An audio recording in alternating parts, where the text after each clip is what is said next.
បេះដូងពុកម៉ែត្រូវជាប់កូនជាទីស្រឡាញ់របស់ពុកម៉ែកូនដឹងទេបេះដូងពុកម៉ែត្រូវរងនៅការឈឺផ្សាយ៉ាងក្រៃលែងបំផុតក្នុងជីវិតរបស់ពុកម៉ែមិនដែលមានសេចក្តីសុខដោយសារកូនណាមួយឡើយព្រោះកូនមិនយល់ពីដួងចិត្តរបស់ពុកម៉ែកូនជាទីស្រឡាញ់របស់ពុកម៉ែដោយសារកូននេះហើយបានជាម៉ែត្រូវទទួលរងវិបត្តិខ្លោចផ្សា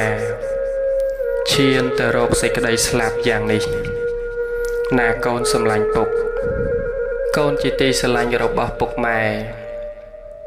កូនកើតមកធ្វើឲ្យម៉ែឪជាំបេះដូង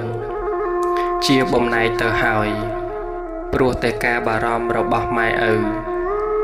ទៅលើកូនប្រុសស្រី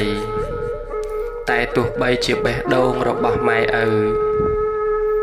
មានបេះដូងជាំយ៉ាងណាក៏ដោយការស្រឡាញ់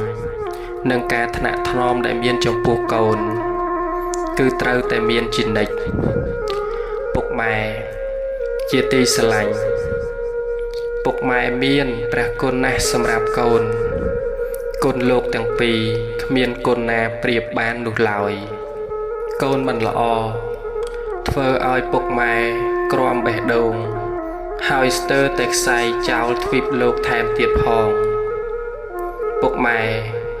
កូនសោកស្ដាយដែលធ្វើឲ្យពុកម៉ែរងនឹងការឈឺចាប់បែបនេះព្រោះតែកូនមិនល្អកូនអកតញ្ញូធ្វើឲ្យបេះដូងពុកម៉ែជាំហើយស្ទើរតែបែកជាចំណែកទៀតការធ្វើឲ្យពុកម៉ែឈឺចាប់អួលណែនយ៉ាងនេះគឺមិនមែនជាកាតព្វកិច្ចរបស់កូននោះទេតែកូនសេពគប់មនុស្សមិនល្អបានជាធ្វើឲ្យពុកម៉ែរងនៅសេចក្តីសោកសង្រេងគ្រប់ជំហាននៃការរស់នៅ